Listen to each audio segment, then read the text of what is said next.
आपल्यासोबत विरोधी पक्षनेते व राज्याचे काँग्रेसचे ज्येष्ठ नेते विजय वरट्टीवार आहे. भाऊ, जे एक्झिट पोल आले कशा प्रकारे बघता, काय वाटतं तुम्हाला? नाही, मी त्यावर फार नाही. एक्झिट पोल असतात, त्यात आम्हाला फार नाही. आम्ही 23 तारीखपर्यंत बघा, 23 तारखेला आम्ही त्यावर बोलू. त्याचं उत्तर 23 तारखेला मिळेल. अलीकडे झालेल्या निवडणुका बघतात, त्यामध्ये पार्लमेंटमध्ये झालं असेल किंवा हरियाणात झालं असेल, फार त्यामध्ये तफावत होती. तर आम्ही दोष कोणालाही देणार नाही, ना एक्झिट पोलला देणार नाही. आणि आम्ही ग्राउंड रियालिटीवर जातोय, ग्राउंडमध्ये काय परिस्थिती होती, फॅक्ट्स काय, बस त्या भरोश्यावर आम्हाला वाटतं की MVA आमची सत्तेत येणार. आम्ही 165 ते 170 जागा आम्ही जिंकू. भारतीय जनता पक्षाचा जो बूथ स्तरावरचा जो त्यांचा पक्षांतर्गतचा एक्झिट पोल आहे, त्यानुसार ते म्हणतात की 164 जागा महायुतीला मिळत आहे. नाही नाही, भाजपाला 150 पैकी 150 जागा, 150 लढवलेत त्याने, 150 जागा तेच जिंकतायत. त्यामध्ये ते काय नाही, त्यांचा तेवढा ग्राउंडचा सर्वे आहे. मला वाटतं की 288 पैकी 287 जिंकतील, एखादी वगैरे हारून टाकतील. त्यांच्या बोलण्याला काय अर्थ आहे? त्याला कशा हवेवर बोलतात, कुठे दिसलं त्यांचं बूथ लेवलचं नाही. आम्हाला माहीत आहे सगळं, ग्राउंडवर आम्ही काम करत होतो. त्यामुळे त्यांचा सर्वे काय, आणि आम्ही काय सर्वे केला, गोळ्या खेळले काय, त्यांचा सर्वे झालाय. तर त्याच्यात फार काय जाण्याची गरज नाही. 23ला निकाल येईल आणि दूध का दूध पाणी का पाणी सब हो जाएगा. महाविकास आघाडीचा सर्वे काय म्हणतो, कितीपर्यंत मजल मारण? आम्ही 165 ते 170 जागा जिंकू, त्यामध्ये कुठे हे नाही.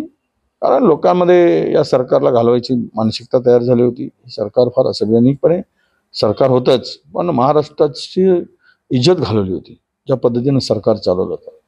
आणि त्याही पलीकडे जाऊन महाराष्ट्राला जे आता सत्तेमध्ये बसलेले चेहरे आहेत, ते लोकांना किळसवाणी चेहरे म्हणून बघत होते. इतका राग लोकांच्या मनामध्ये या सरकारच्या नव्हता. ओपन कमिशन खाणं सुरू होतं सगळं महाराष्ट्रात. अगर ती जर जिंकण्याची तेवढी आशा असती तर एवढे पैशांचं का झालं असतं?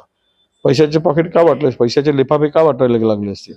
काय यांच्या नेत्यांना पकडावं लागलं असतं? 5 कोटी रुपये रंगेहात पकडले गेले, प्रकरण दाबू देत, त्याचं आम्ही भांडाफोड नंतर करूच. त्यांच्या नेत्यांना मुंबईमध्ये घेराव घातला गेला आणि ओपन ते लिफाफे त्यांच्या हातून पकडले गेले. म्हणजे CCTV कॅमेरे त्यांच्या एंट्री होताना बंद करून ठेवले गेले. बॅगा नेताना हातमध्ये, हॉटेलमध्ये बॅगा पोचवताना लपून राहिलेलं नाही, हे सगळं ओपन झालेलं आहे. किती झाका तुम्ही पाप केलेलं ते लोकांच्या पुढे आहे. लोक हुशार आहेत.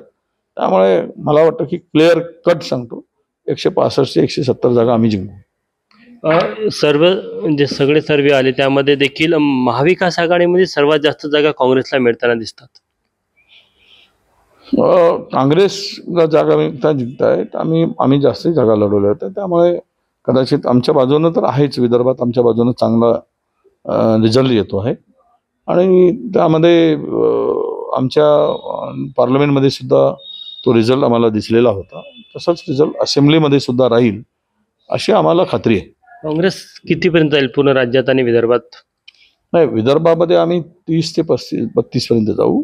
महाविकास आघाडी आम्ही 40च्या जवळ जाऊ. विदर्भामध्ये 35 ते 40च्या मधामध्ये राहील.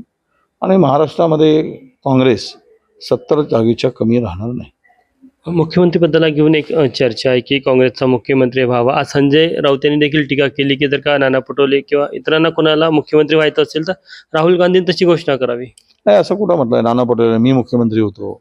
ते काय म्हटलेत? कुठे म्हणलेत की मी काँग्रेसचा मुख्यमंत्री करायचं? ते म्हणलं की काँग्रेसच्या नेतृत्वात महाविकास आघाडी सत्तेत येईल. तर बरोबर आहे ना, काँग्रेस आहेच नेतृत्व. जशाप्रमाणे पवारसाहेब नेतृत्वात येईल, जशाप्रमाणे उद्धव ठाकरे साहेबांच्या नेतृत्वात महाविकास आघाडी येईल, तर आम्ही तिघांचंही नेतृत्व आहे. त्यामुळे त्या उद्देशानं ते बोलले आहेत. पण त्याचा अर्थ काही तुम्ही लोकांनी सगळं चुकीचा लावला आणि चुकीचा प्रश्न संजय राऊतांना विचारला असावा. त्यांनी त्यांच्या मुखातून कधीच आला नाही की मी मुख्यमंत्री होणार आहे. मुख्यमंत्री महाविकास आघाडीचा होईल, मुख्यमंत्री महाविकास आघाडीचा ठरवू. आणि आमचं ठरलं आहे की कोणत्या अर्थी सत्तेमध्ये 12 तासाच्या आत मुख्यमंत्री पदाचा चेहरा सांगू आणि आम्ही दावाही राज्यपालांच्याकडे करू. निकालानंतर अवघे 48 तास शिल्लक राहणार आहे.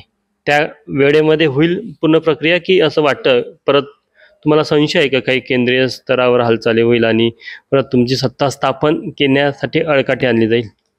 महाराष्ट्रातील जोडा हाणतील लोक. महाराष्ट्रातील लोक जर असं काही झालं, मेजॉरिटी आहे आणि सत्ता स्थापनेमध्ये काही केला तर लोक रस्त्यावर उतरून भारतीय जनता पक्षाला त्यांची जागा दाखवून देतील. त्यामुळे या काही जरतरच्या गोष्टीवर आम्ही ठेवत नाही. लोकशाहीमध्ये तुम्ही गळ्यापर्यंत हात घातला, लोक गळ्यात दाबाल तर तुमचा पण गळा दाबून तुमचा बंदोबस्त करतील. महायुतीमध्ये देखील मुख्यमंत्री पदावर स्पर्धा पाहायला मिळते. भाजपवाल्यांची इच्छा आहे की फडणवीस, शिवसेना शिंदे गट म्हणतात की एकनाथ शिंदे मुख्यमंत्री असेल.